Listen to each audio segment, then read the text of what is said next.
What is so great about Egypt that white scientists, scholars, etc., wanted to make it a European country? Because Egypt is the oldest and the most highly developed technical civilization in the history of humanity. From which flowed?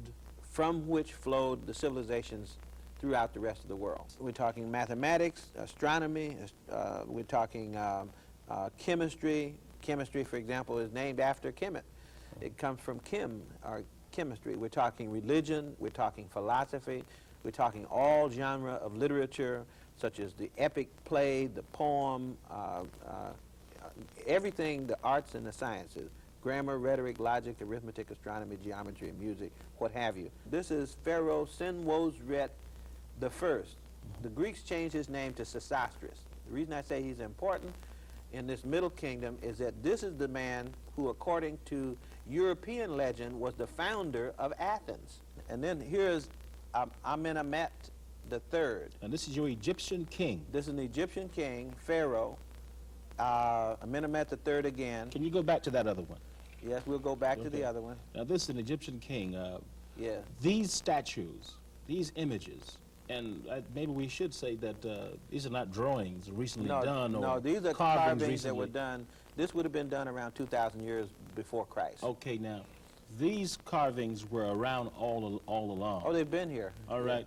Why was it that you had European images when the Egyptian story was put on the screen? Well, again, you have to remember what's happened. If you look at Egyptology and if you look at Hollywood, Europeans have claimed African history for themselves. And so you'll get Yul Brynner, Carlton Heston portraying Egyptians. You get Vivian Leigh and other European actors and actresses. And so after a while, the public begins to believe that this is what they really look like. We had these images that we could look at, and we could get people who looked like them, but they did not.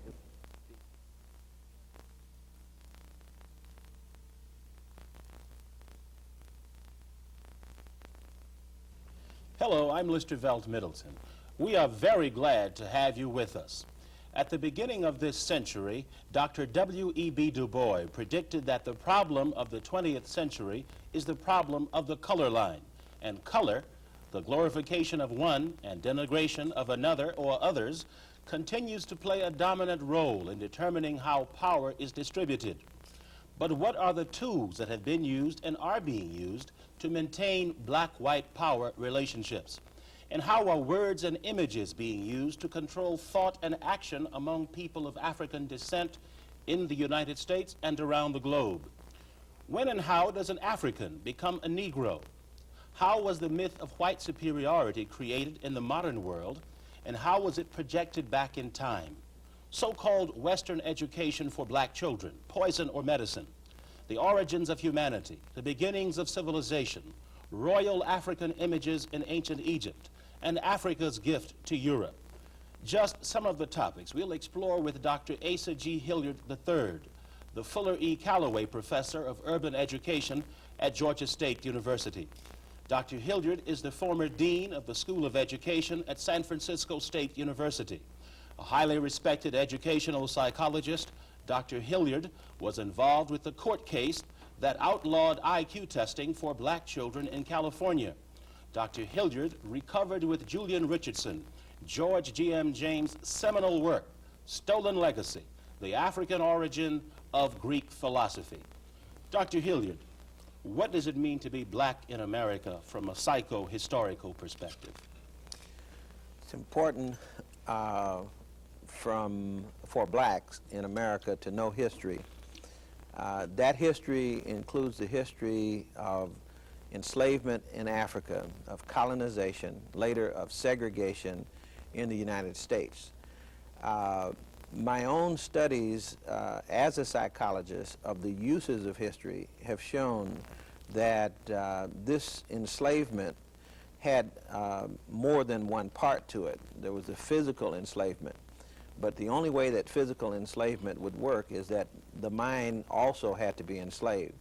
And there were a series of processes that I call the dynamics of domination These processes go something like this, that in order for one group of people, in this case Europeans, to control an African population, it was necessary first to erase African memory.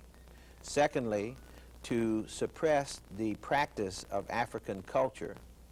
Third, to teach white supremacy. Fourth, to control the institution of socialization, to prevent African people from educating their own children, from sending their own messages and so forth through media and what have you. The control of wealth, and finally, physical segregation. These are the historical activities that Europeans engaged in order to conquer the continent, to enslave people, to practice segregation. And of course, if you look closely at that list, you'll notice that the first few things on the list are really psychological. For example, to destroy memory or to suppress or erase memory is a psychological operation which disables anyone as an individual who had no memory. Now, when you say memory, you're talking about personal memory or what? I mean the memory of one's group history in particular. Personal memory would be important if we're talking about your own psychological individual adaptation.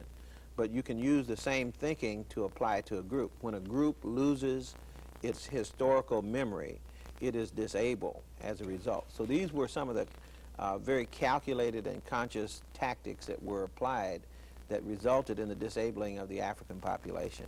So history, identity, the teaching a belief in white supremacy, each of these is a psychological process that was practiced, and we need to understand that in part by going back and examining the historical record. And having understood it, it's possible to gain control over those things that control us. What do you mean by de-Africanization, and how did that process work?